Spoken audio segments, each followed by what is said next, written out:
now 3 years removed, or 2 years going on 3 years removed from the 2022 NFL draft, and we are going to go back and look at this draft class and draft it retrospectively, looking at what guys were available and who would be drafted in a redraft if these same exact players were available today. There's a lot of risers, a lot of fallers, so we'll get into that. But before we do that, let me remind you to check out W.GG. Use code SHREDDER for 10% off your order. That is code SHRD3R for 10% off your order of anything on their website. Either go to W.GG or click the link in the description below, and let's get right into this video.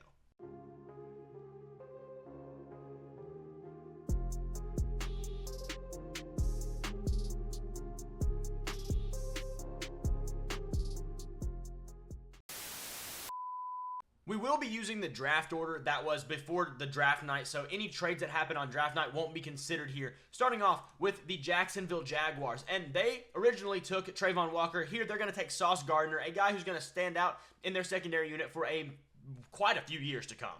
The Detroit Lions are going to get the same player they took from the beginning, Aiden Hutchinson. He's the hometown kid, but also he's played pretty well in his first couple seasons.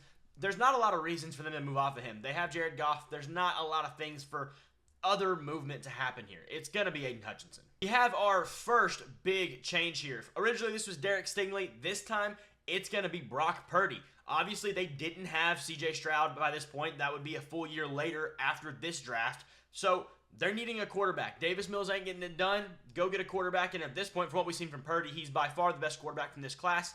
It's a no-brainer. This pick was Sauce Gardner, who already went number 1, so he's not on the board anymore. We got to go somewhere else. Why not go Derek Stingley? Same position, a guy who was, pretty much same general draft position going up into this draft, and has both played really well, especially last year. Was a very good corner for Houston. Jets are needing a corner. Go ahead and grab your corner. Just a different one this time. The Giants' first pick of this first round is, going to be different than what it was. They took Kayvon Thibodeau, who was a polarizing prospect to say the least. He's not getting picked here. They're going to grab Garrett Wilson. Garrett Wilson has been a very, very good wide receiver since entering the league. And, they are going to grab him because they haven't had good wide receivers since pretty much Odell. What's that been? Since like 2017? It's been a long time. Get a really good wide receiver as soon as you can. Big importance there. Originally, the Panthers took Akim Ekwonu, and I really consider doing that again because he's not really been that bad whatsoever. But I went ahead and did switch it up. I went with Tyler Smith, the guy the Cowboys took. He has been a really good tackle. He was actually projected as a guard tackle flexibility player.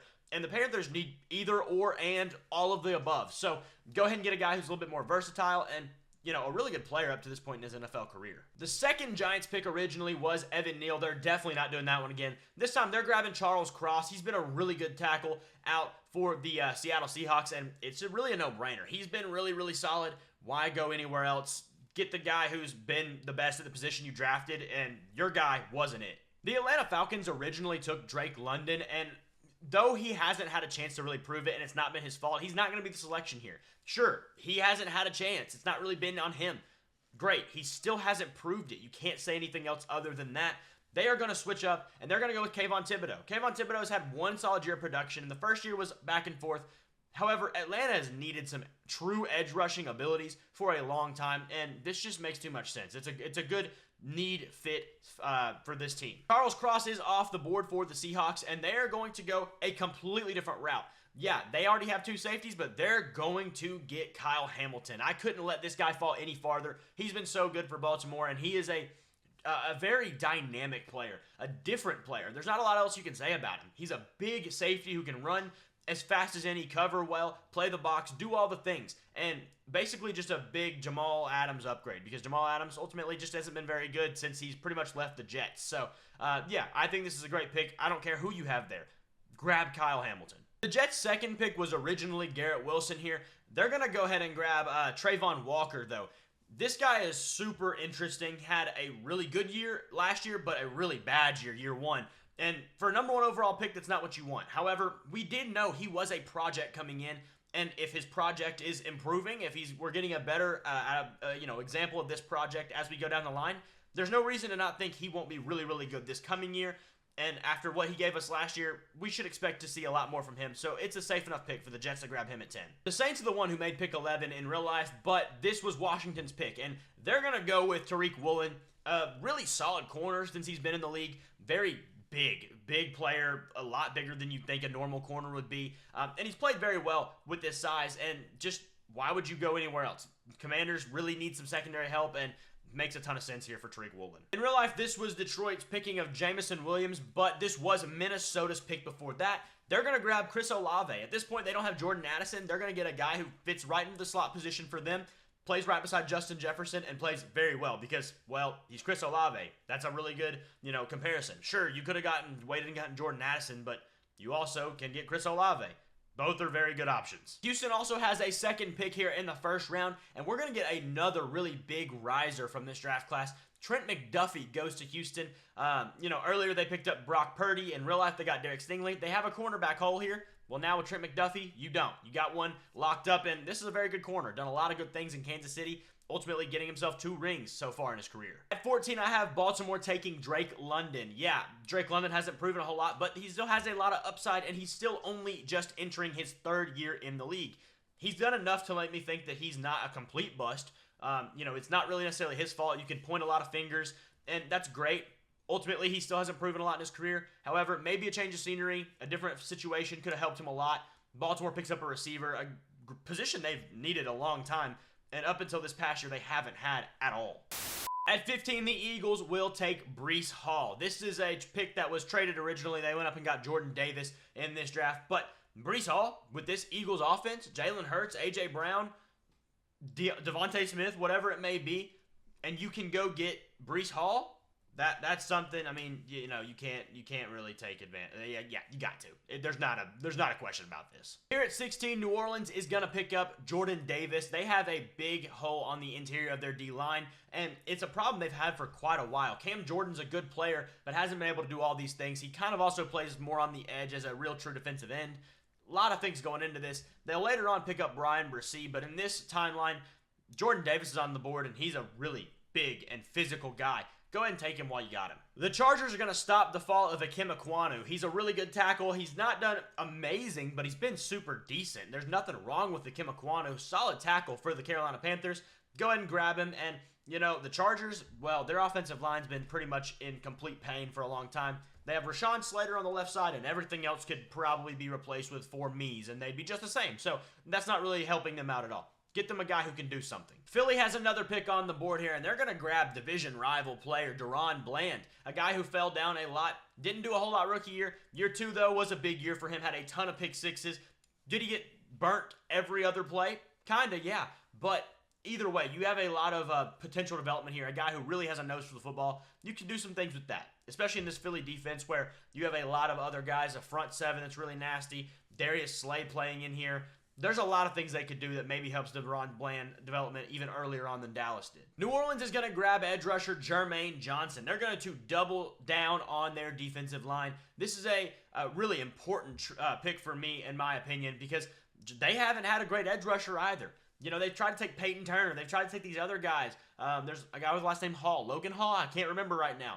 That's because they're irrelevant. They don't pan out. Jermaine Johnson's been really solid in his given chances, and so go ahead and take him. It could be a very beneficial thing for New Orleans. Here at pick 20, the Steelers are going to get the same player they drafted, but in the second round, George Pickens. They ain't taking Kenny Pickett again. Get out of here. George Pickens has been a very good receiver to this point in his career. A very, dominant player physically in terms of the way he plays. Go over the top of your head or whatever you need him to do, he's going to do it. There's nothing stopping them from taking him here at 20. It's too much of a, brain-dead choice. So you don't have to have a brain to do it. It's right there for you. In real life, the Patriots traded back with the Chiefs, who selected Trent McDuffie, but this time they're going to stick and pick him. They're taking Tyler Linderbaum. Been a really good center for the last couple years. The first year was a little shaky, but very solid. Nothing wrong. Last year, Tyler Linderbaum looked like one of the top 5 centers in the entire NFL. The Patriots took Cole Strange.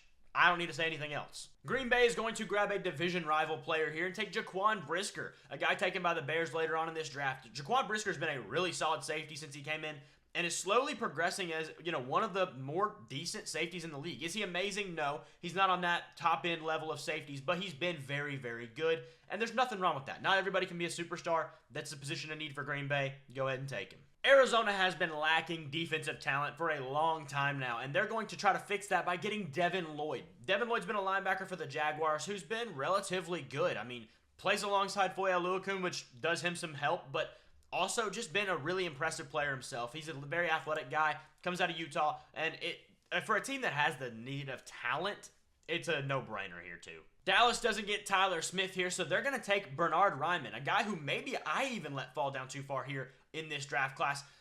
This is a really good player. He's been very good in Indianapolis, one of the most underrated tackles in the league in the last couple years because he's just not had any problems. Bernhard Raimann's a really solid player, and Cowboys could use another tackle.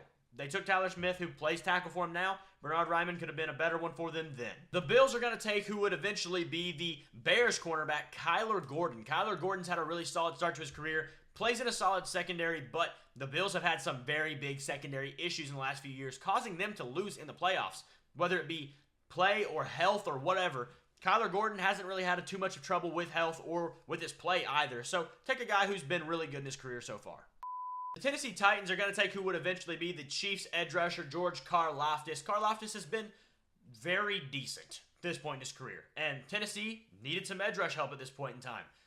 Karlaftis would be, not amazing, but not everybody is a superstar, as I've already stated. Some guys, they're just built to be very solid players that don't do anything wrong. They handle their business and they go. That's exactly what George Karlaftis is. Is he amazing? No. Maybe for Tennessee he could be higher ceiling, maybe, but at this point, it doesn't matter. They needed the edge rusher help. Get the guy who's best on the board. Tampa Bay is going to take Kenneth Walker because Rachaad White is not that great at football. He's fine. He's not a problem. But is he special? No. He's a very average player. Bottom tier starter, if any. But Kenneth Walker, however, as long as he's healthy, very good player. Very dynamic running back. Can do everything. Speed, power, catching out the ball in the backfield, whatever you want. Kenneth Walker's your guy. This is a tough pick here, but I'm going to have Green Bay taking Evan Neal. He has shown flashes of being pretty good. He's also shown a lot of flashes of being really freaking bad. And it's hard to take him anywhere because of how inconsistent he's been.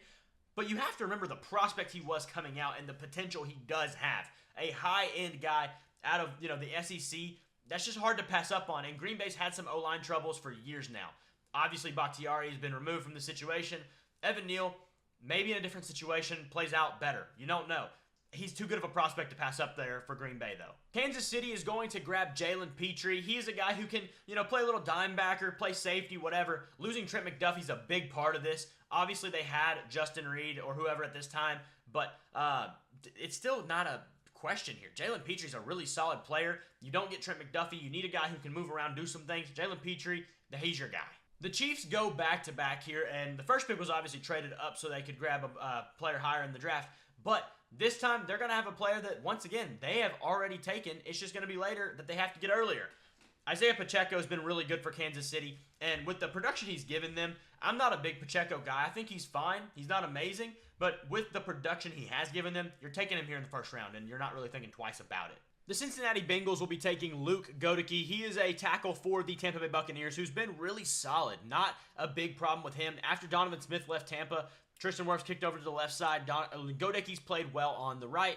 Bengals have obviously had their share of big-time O-line issues, and this is going to fill a big hole they have automatically. And to round out our first round, the last pick is going to be another division rival steal. The Detroit Lions are going to grab Romeo Doubs. He's not been amazing, but he's been really, really solid, especially last year's Jordan Love broke out. And the Detroit Lions needed a receiver. They early in the real life took Jameson Williams, but this time they're getting a guy who probably has played a little more, respectable to this point. Not that I dislike Jameson Williams. He just hasn't been on the field. And when he has, he's been more of a single-use deep threat guy. So that's going to round out our first round. That's going to do it for this video. Thank you guys for watching. Make sure you hit that like button and that subscribe button. They don't cost a single thing and help me and my channel out a ton. Thank you guys for watching, and I will see y'all in the next one.